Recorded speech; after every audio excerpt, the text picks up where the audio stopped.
All right, Emma, we're in neuromuscular treatments. We are on our demo session number 9 today, where we are going to address the Quadratus, lumborum, and the Illiopsoas. I have linked these two muscles together because they are muscles that are profound in affecting the position of not only the lumbar spine, but the location and how the pelvis is relating to the lumbar spine. We will see a lot of clients that have some level of hemipelvis, which just means a little off-kilterness of that pelvis. So one side might be high, the other low. One might be a little bit more anterior, the other one a little bit more posterior.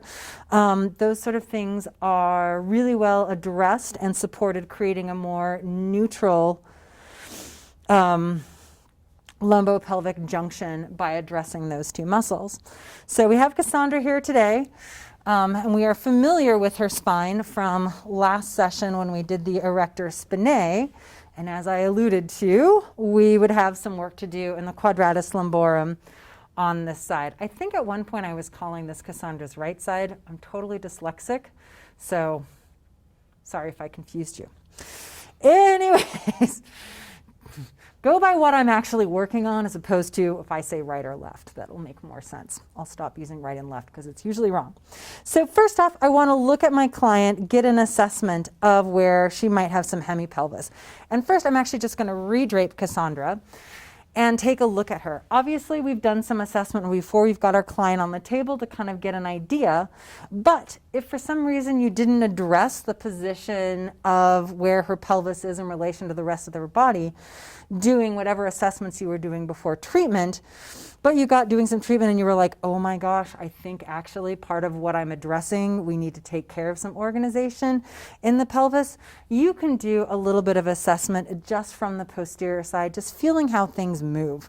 So first off, I will generally come down below my client and use my thumbs over the sheet and figure out where that psoas is and kind of look at it side to side, feeling a nice little pressure on there. When I just feel Cassandra's here, what I notice is that this side is definitely a little bit higher and this side is a little bit more anterior. So it's letting me know initially, I think that she has a little bit of lifting of this side, the right side of her innominate. And on the other side, it actually, I think, is kind of in a neutral position, just the other one's a little high, but it's a little shifted forward. So Cassandra's pelvis is tipped on the axis, this is super exaggerated, tipped on the axis, so the right side is forward, and it's spun in a position, so the left side is forward, right side is posterior. So addressing this, I'm kind of going to do work to see if I can neutralize that asymmetry a little bit. If there's asymmetries that happen at the lumbopelvic junction, it usually has pretty profound effects through our whole client's body because this is our anatomical center of gravity. So it's a little bit of the chicken or the egg. They might have asymmetries going on in this part of the body because they actually have something going on down in the feet and it's affecting how they're sending load up into the spine, or something from the knee, or something from the hip. Or you might have something going on at this lumbosacral junction and it is affecting, creating some dysfunction in the hip, in the knee, in the ankle, in the foot. We also can get issues going on here at the lumbosacral junction that are going to affect the upper yoke of our client's body, creating maybe one shoulder lower than the other, creating a bit of a bowing of the spine, kind of a little C-curve one way or the other. Could be creating some asymmetries up at the OA joint. All of those could be possible, or likewise, we could have some asymmetries going on at the OA joint. Or maybe we have a client who's recently lost vision in one eye and they're learning to reorient what the horizon line is, and it's showing up down here with their anatomical center of gravity trying to neutralize that new horizon line. All sorts of things, chicken and the egg, doesn't really matter what the cause is. If we can do some work to neutralize the asymmetries going on at the lumbosacral junction, it will have a cascading effect. Conversely, sometimes asymmetries that are going on here have been part of the normal of our client, maybe since before they were born. Maybe this is absolutely where they are. And in some cases, we can do some work to correct this, and it'll cause a cascade of problems. So in general, if I see some sort of asymmetry at the lumbosacral junction, if they have nothing giving them any discomfort, they're just coming in for a nice relaxation massage, I'm going to be hesitant to do work to neutralize this because I might actually cause problems. So just because something presents as not textbook perfect doesn't mean it's a problem. But for Cassandra, we know she's got some shoulder stuff. We know she's got some spine stuff. We would like to do some work to kind of neutralize this curve today. So another thing that I like to do to kind of just confirm when my client's on the table about how the innominants move is come to the top end of the table, take my thenar eminences, hook it up above the iliac crest, and then just gently kind of migrate the pelvis from one side to the other. As you can see, as I press on this side of Cassandra's body, she has a lot of availability for her body to migrate away from my hand. But when I press on the other side, not much is happening. This innominant is not able to move inferior very well, where it's very available on that side. So I've got a second piece of evidence letting me know that creating some more space between the rib cage and the iliac crest would be really beneficial. Another thing I can do with my client is grab her ankles and just create a little bit of jiggle in my client's body and see how her body moves. When I do this, I might even just migrate it up. Again, we can see that her body is really able to shift away from this side, but not very able to move that way. You can see that a little bit better there. So free range, not much range. Free range, not much range. So again, just a kind of a third indicator to me that I would like to create more space here. So let's go back to taking a look at Cassandra's QL. So really quick anatomy review, where the quadratus lumborum is. I love this muscle. I think it's such an interesting one. It's deep to the erector spinae. So to get at it, you're going to be using pretty deep pressure. You're also going to be doing a lot of work kind of through intent and hope because you're going to have a hard time directly touching these muscles. So no matter what you do, you're going to have to start by warming up the erector spinae group, getting them nice and pliable so you can work through them. The erector spinae has 3 planes that the muscle lives in. The first attaches all along the iliac crest, and the muscle fibers run up and down and connect into the 12th rib. Oftentimes when the quadratus lumborum is really tight on one side, you will actually feel the 12th rib depress down, or sometimes you'll just feel it really prominent compared to what you feel on the other side. When that 12th rib gets depressed, it becomes a lot more palpable, which I can tell that on Cassandra. So we've got a lot of muscles that run in that direction. The next plane that this muscle runs in connects from the transverse processes from L1 to that 12th rib down each individual lumbar vertebrae from L1 to L5 all the way up to that 12th rib. So we've got a line of muscles going that way. Finally, we have a third line of muscles that are going to go from the iliac crest up to the transverse process of every single one of those lumbar vertebrae. So iliac crest to L5, L4, L3, L2, L1. So we basically kind of created this crosshatch pattern. And it really helps me think about how the quadratus functions. It's kind of like one of those Chinese finger traps, in that if your fingers, remember those Chinese finger traps? They were like that woven thing, and you'd stick your finger in, and if you pulled it out very slowly, you could move it in and out. But if you pulled quickly, it would stretch the fibers and they would grab down. You wouldn't be able to pull your finger out. That's kind of what the quadratus lumborum does. If you move this muscle gently, it's very available to change. But if you do anything fast and sudden, it panics and locks down. And you're kind of going to get the same thing. When you see chronic tension in this, it's usually because that side has been overused. It's been asked to do too much range of motion, and its solution is just to lock down and not let anything move. So, warming up this muscle. Oftentimes what I like to do is actually approach this muscle sideline because it's really easy to get in there. But if I don't have my client sidelined, I've done all the nice warm-up work that I would have done, getting the erector spinae warmed up, all of that work. So I'm not going to show you that again. And Cassandra's spine is nicely warmed up already.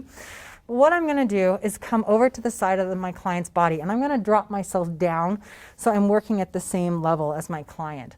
My thumbs are going to feel the spine. It's going to move over that whole round of erector spinae tissue. And then I'm going to come into the space that is above the iliac crest, but below the floating ribs. There, my thumbs are going to naturally sink in. There's kind of like this little hollow. And if I move my fingers in and upward, then I'm getting kind of underneath that erector spinae tissue. If I move my fingers in and move them towards the table, towards the anterior aspect of my client's body, now what's in front of me there are going to be the obliques. I'm through the transversus a little bit. There's this natural little hollow between that erector spinae and the obliques where my thumbs will just slide in, and then I can put pressure in towards my client's body.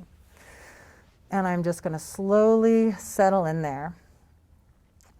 And I'm going to let my client breathe through several breaths. And in this fashion, I've gotten myself onto, or as close as I can get to direct contact with that quadratus lumborum. And I'm going to be basically smack in the middle of those fibers as they run in all three of those planes. And as you can see, this work is a little intense. Cassandra is breathing nicely, letting me know that yes, I'm on that tissue and I can feel it relaxing. We definitely want to be doing this work in a fashion that's not too intense. If your client starts breathing like gasping, obviously it's too intense. You can always ask your client. I like to tell people that my pressure should be something in that hurts so good range and nothing more. And that hurts so good is like, ooh, yeah, you're doing something, but my body's not resisting you. And as I'm keeping my pressure here, I'm generally going to keep my pressure here for way longer than that 30 seconds that we normally do, because I'm just sinking into this tissue and I'm letting it move and soften away from me. And oftentimes in the QL, it'll kind of release and tighten up with the breath a little bit for a few cycles. Like I had this pretty nicely softened up. Then I sunk in just a little bit more. Cassandra's body resisted a little bit. I softened my pressure a little bit, and now it's letting me sink in quite nicely. If this doesn't work with your thumbs, sometimes you can get a nice elbow in there with your client as well, in which case I'm going to slide in and I'm just going to move my weight, again, pushing my weight towards the opposite wall. I've got a really strong pressure on my leg that's long behind me, helping move that tissue inward. And this is released really nicely. So I'm going to slide out, little space. When I have a side that's really tight, oftentimes I like to do a little cross hand work and just create more space there. And it's okay if it's a little bit of a gliding work, we'll just be stretching out that fascia. Conversely, on this other side of Cassandra, this QL, it's not really doing a whole lot. If I was going to do anything on this side, I would actually do work to stimulate and to bring these ends together. So I might do some little work like that. I might do a little jostling, pull that innominate towards me, send that one forward. Sending a little shaking to the work that I'm doing with Cassandra. All right, so next thing we're going to want to do is we're going to want to do length through all of these muscles. I'm going to take a little bit of lotion. Again, not much. Apply some lotion. I want to take a nice backed up thumb, and I'm going to follow each plane of this muscle. And again, we're going through erector spinae, so your pressure is going to be deep. I'm going to glide my thumb in, and I'm going to follow along the erector spinae from the PSIS basically. And I'm going to go nice and slow, letting the tissue move away from me as I move superiorly towards that 12th rib. As soon as I get to the 12th rib, I'm going to relax my pressure. I generally find that the QL responds better if I do a superior glide towards the 12th rib whenever I'm working towards that structure. If I start on the 12th rib and move away, I'm encouraging that 12th rib to continue moving towards the sacrum, more of that displaced section. So when I have the QL tight on a side, very rarely will I not move towards the 12th rib, because I want to encourage it to go hang out with its friends, you know, the 10th and 11th rib, not go hang out with the innominate. Gliding up, and I'm just moving from medial to lateral. Nice supported thumb. I have a nice guide finger there. I'm working through the erector spinae group. So it's a pretty good firm pressure, nice slow motion.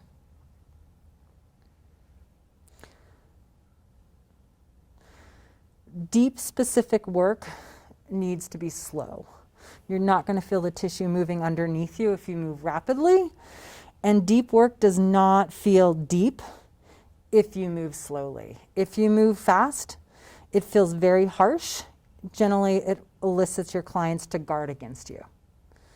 So take your time. So I've done several passes up the QL, moving in those planes of tissue that run anterior or superior to inferior.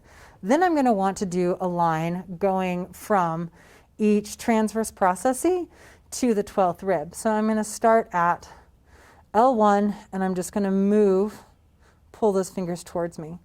You could also do this by coming to the other side of the table and push. For a lot of people, this works better. If your client has a really big body, this isn't going to work. If your table is too high, this isn't going to work. But sometimes it's generally easier to push than to pull tissue. But me, I leave both available to me, because sometimes I just want to do something a little different with my body, keeping it a little bit balanced. So knowing that I've got all options. So again, I'm gliding my fingers up to the 12th rib. I'm not freaked out if I go up and over the 12th rib. As I move more laterally though, I definitely lighten my pressure, because sometimes that 12th rib can be a little sensitive when you get right on it. And then come all the way down and make sure I'm moving from right above the sacrum all the way up.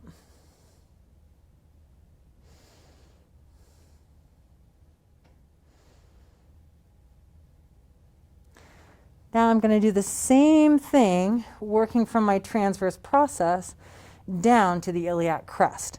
Now this time, as opposed to when I was doing those lines of pressure up towards the 12th rib, I want to be going down towards the iliac crest, because again, I'm encouraging length in this QL, trying to create as much space as possible between the thoracic rib cage and the pelvis. So I'm going to come to the top of the table and just do that line down. And I just, for my own sake, generally start at L1 and just move down to the sacrum, but you could certainly start at L5 and work your way up the spine. So nice passes through all of those.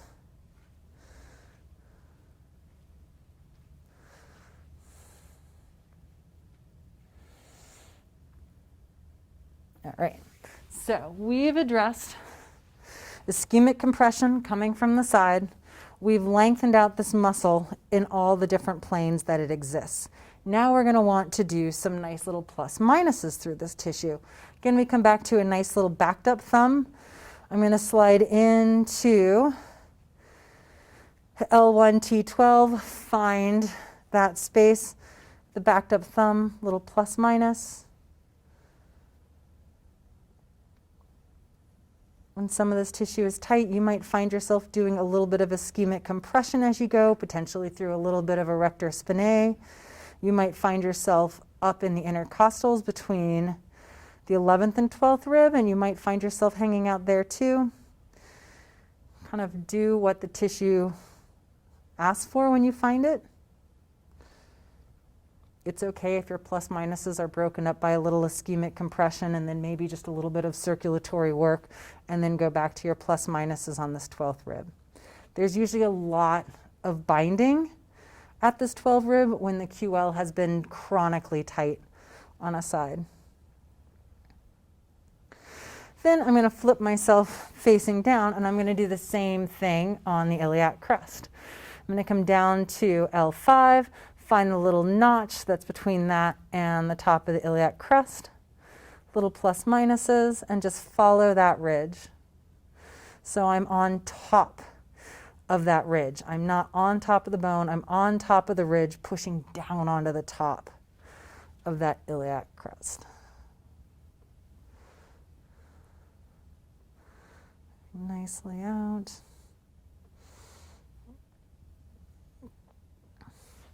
And then now for the transverse processes, it's really difficult to palpate the transverse processes through the erector spinae group in this part of the spine. So what I like to do is take my fingers and create kind of like a little diamond. And I'm going to come to L1 with my diamond, sink my thumbs into that nuchal ligament, and then I'm just going to lean back and let my thumbs slide down and glide over the transverse process. So I'm just kind of leaning back and sitting down. I'm going to reposition, go to L2.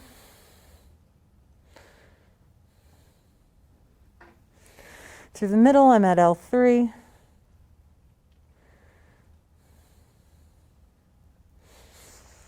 I'm going to go to L4, and it's totally fine to go off those transverse processes and just keep following that. And then finally L5.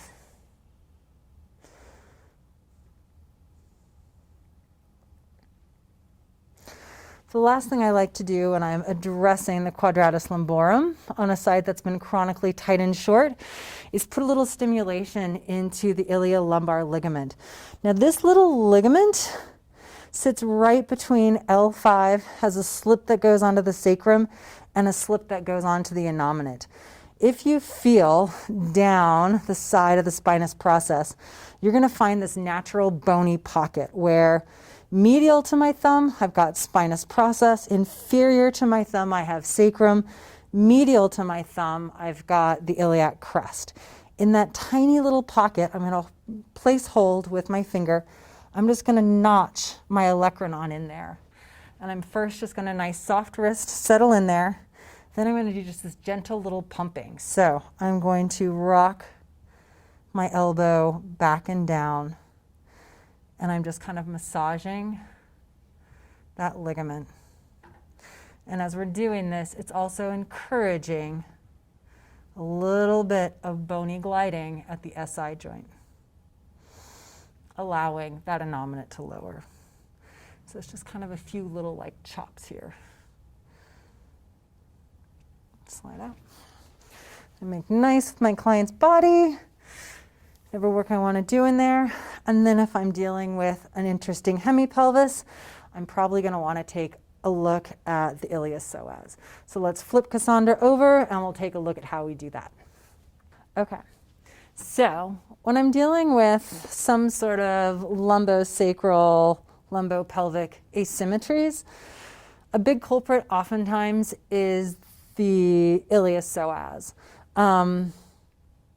I'm pretty reverent with the Iliopsoas, probably more so than maybe is necessary, but especially for my female clients, to access the Iliopsoas, I am going through small intestines. I am potentially having to wiggle around fallopian tubes and ovaries to get down to that muscle. It can create inflammation in this pelvic space. So I only work this muscle if I'm pretty confident that it's going to need some work. I also check in with my client and see if they've ever had this muscle worked before and make sure that they're okay with having it worked. If they have anything like pelvic inflammatory disease, if they have a really heavy menstruation, I might decide that this is not worth releasing this muscle today, just because I can potentially create more inflammation that's going to cause more problems in the small amount of muscle work that I'm able to create. So, that said, Cassandra, are you okay if I work your Iliopsoas today? Yes. Perfect. Okay, so when I'm dealing with the Iliopsoas, this is probably a muscle that is more hotly debated in anatomy than any other muscle, which I just find really funny. So first off, let's just talk about where this muscle is. So the psoas itself lives on the front of the lumbar spine. It attaches, one of the cool things is one slip of it actually attaches to the diaphragm, which I think is so cool. So it just lets you know that hip flexion is related to breathing. Crazy. Then it's got slips that attach not only to the anterior surface of the vertebral bodies, but it actually attaches to each one of the lumbar discs, which is really odd to think of a muscle connecting to a disc, not to bone, but it does that. So when you have chronic disc stuff going on with somebody, oftentimes the psoas will become dysfunctional. Then that psoas is going to cross over the anterior aspect of the pelvis, and it's going to attach in on the lesser trochanter of the femur. So with that, we classically think of the psoas as a hip flexor. This is a really long, delicate little muscle with a whole bunch of little delicate, intricate attachments. There's a whole bunch of other muscles on your client that does hip flexion. And there are things like the rectus femoris. That's a really big muscle. I'm gonna assume that it has a lot more function in doing a hip flexion than a little tiny iliopsoas muscle. However, it definitely assists in hip flexion. Don't think it's passive. Because it attaches onto the anterior surface of every single one of the lumbar vertebrae, it's going to have a lot to do with the organization and movement of the lumbar spine because it gets to micromanage every single one of those vertebrae. Oftentimes we think of the iliopsoas as a lumbar extensor because we think of it pulling those lumbar vertebrae down towards the lesser trochanter, but that's really positionally based. If you have a client that has hyperlordosis and that muscle becomes chronically tight, sure, it's going to increase the amount of flexion, the amount of lordosis in the lumbar spine. But if you have a client who has a posteriorly tilted pelvis or a lumbar spine that has an extension bias, when that iliopsoas contracts, it's actually going to increase the amount of, I'm saying this entirely backwards. If your client has a posterior tilt, we're going to have a hypolordosis, a flexion bias. And in that case, it's going to reduce or enhance that lack of lordosis in your clients. Lordosis, all these words get so complicated. Big picture, iliopsoas supports flexion, micromanages the vertebrae. Depending on the position of the pelvis and the spine, it can create flexion or extension in the lumbar vertebrae. That's all of that. So that is the true psoas. The iliacus lives on the inside of the innominate, and then its fibers are going to blend in with the psoas and share a common attachment. So in America, we consider this one muscle, the iliopsoas. In Europe, we actually consider them two separate muscles. Potatoes, potatoes. We treat them together. So first off, having my hands on my client's body, I just kind of want to see how these innominate move. It gives me a lot of information. So I like to take my hands and cup on top of the ASIS, fingers obviously pointing outward, and just gently put pressure on one side and then the other. And what I can feel is some restriction on this side of Cassandra's innominate as I press it back. Now this is the side that we just worked on, that Quadratus lumborum. And so we know that we would like to create more space there between the rib cage and pelvis. So it's not surprising that we're feeling less motion on there. What I can also feel as I do this is I feel less flexion happening at the front of the hip than I do on the other side as I put pressure on it. So that's just another indicator to me that for some reason this femur is being pulled up more securely into the pelvic complex, not allowing for as much motion. So just another indicator that I would like to check in on the iliopsoas on this side. So I've checked in with my client. Now let's go for the iliopsoas. I personally don't do a chest drape and expose the abdomen unless I'm also going to be doing some sort of diaphragmatic work with my client, unless I'm going to be doing some sort of abdominal massage. I find getting at this muscle over my sheets and blankets is entirely acceptable. However, I'm going to be wanting to able to move her leg around, so I'm going to do a leg drape. I'm going to throw my blanket over, grab my sheet. I am going to do a pull through drape because I am going to be wanting to hold Cassandra's leg. I like to take my client's knee and wrestle it up into the nook of my armpit. Cassandra decided to help me out by moving her arm. I'm just going to move it for her and tuck her in nice and firmly. So why I like this position is if we have our client in hip flexion, we've shortened that muscle, but since I'm holding the load of her leg, the muscle is short, but it's not firing. So how to find the Iliopsoas, or let's just first go for the psoas. If you find your client's belly button, their umbilicus, you can feel it nice and securely with your hand over the sheets, over all that material. If you can't feel it because your sheets are so thick, don't be afraid to have your say, Cassandra, could you show me where your umbilicus is? Yeah. And you're like, oh, perfect, thanks. So I know where that umbilicus is. You might say belly button, they might not know umbilicus. And then I'm going to want to reach my thumb and figure out where that iliac crest is. In that line is basically where I'm going to find the easiest access to the psoas and pretty much smack in the middle. So now I'm going to take my fingers in that zone and I'm just going to very gently fish my fingers down and through. What I'm doing as I come down and through is I'm actually, with a little bit of pressure, what's really cool about the small and large intestines is they're very sensitive to pressure, and they see a little bit of pressure and they just kind of go bloop and they wiggle out of the way.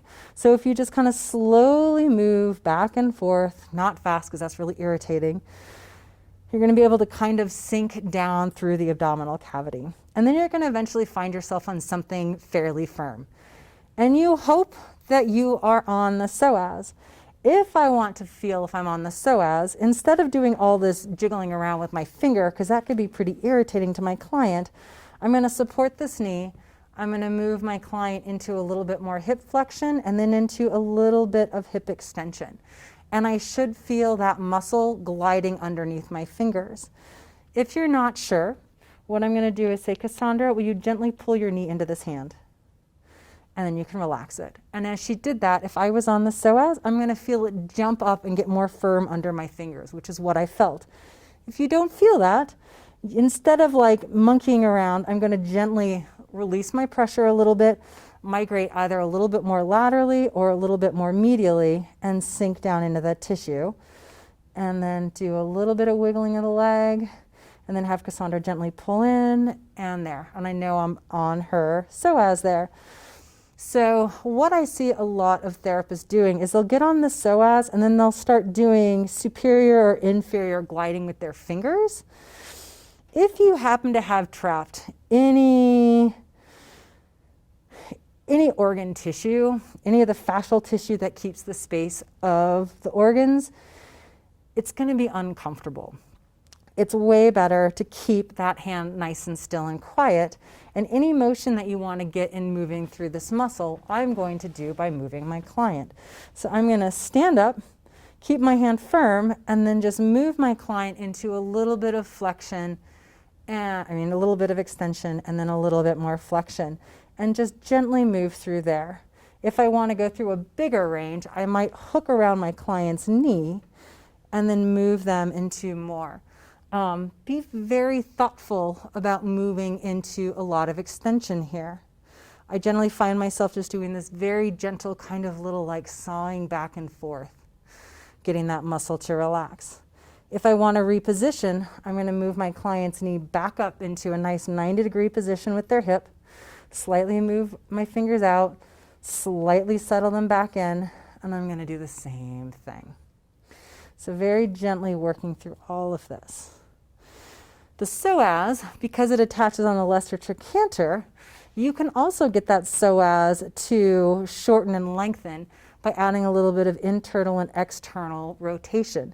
If you go into a little bit of external rotation with the femur, you are bringing that lesser trochanter closer to the spine, so you are shortening that muscle more. As you move that femur into internal rotation, you're putting a little bit of stretch in that. So that's another way that you can kind of work through the psoas and get some nice release with it. Then I'm going to slowly wiggle my fingers out. I'm going to set my client's leg back down. And then I'm going to lift the sheets up just so I have better access at Cassandra's iliac crest. Now I want to go for iliacus. So Cassandra has very nice prominent hip bones. This makes my life really easy. What I'm going to do is go back to this nice hooked finger shape. And I'm going to slide up and over the innominate and let my fingers glide down the inside of that innominate in the iliac crest. And then when I get there, I'm going to hook my fingers in and then pull them into that internal surface, that medial fossa of the innominate. And as I get in there, now on this muscle, I'm not worried. I haven't had to go through any abdominal contents, so I can actually here do a little bit more direct pressure. I might very slowly migrate my fingers superiorly and inferiorly, but I'm going to kind of want to walk all up and down the inner edge of this iliac crest.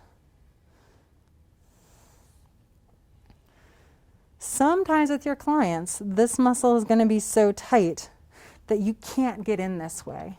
And if that's the case, again, I'm going to take control of my client's leg, nice hook it into my armpit, and I'm going to here take my fingers into this iliacus. And here it should be pretty easy to get at that. And this is great if that iliacus is really tight, or maybe they have a really strong transversus. Maybe they just have a lot of inflammation in this area and you're just not able to get in any other way. If I do this, I'm not as able to move my hands around and keep my client's legs secure. So I'm generally going to keep one hand in that iliacus. My other hand is going to support the knee. And again, I'm going to take my client into internal and external rotation.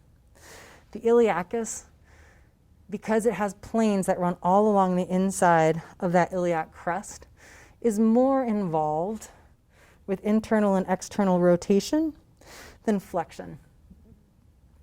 So I find I get better release of this muscle doing that little bit of internal and external rotation here. And then I'm going to just slide out. I'm going to reposition my client. Nice little work on that. If you want, you can get at that lesser trochanter. If I'm going to do that, again, I'm going to support my client's leg. I'm going to pick her leg up, and I'm going to support it on my leg, maintaining my drape. I'm going to come with a nice flat palm, fingers out away, and palm my client's inner thigh.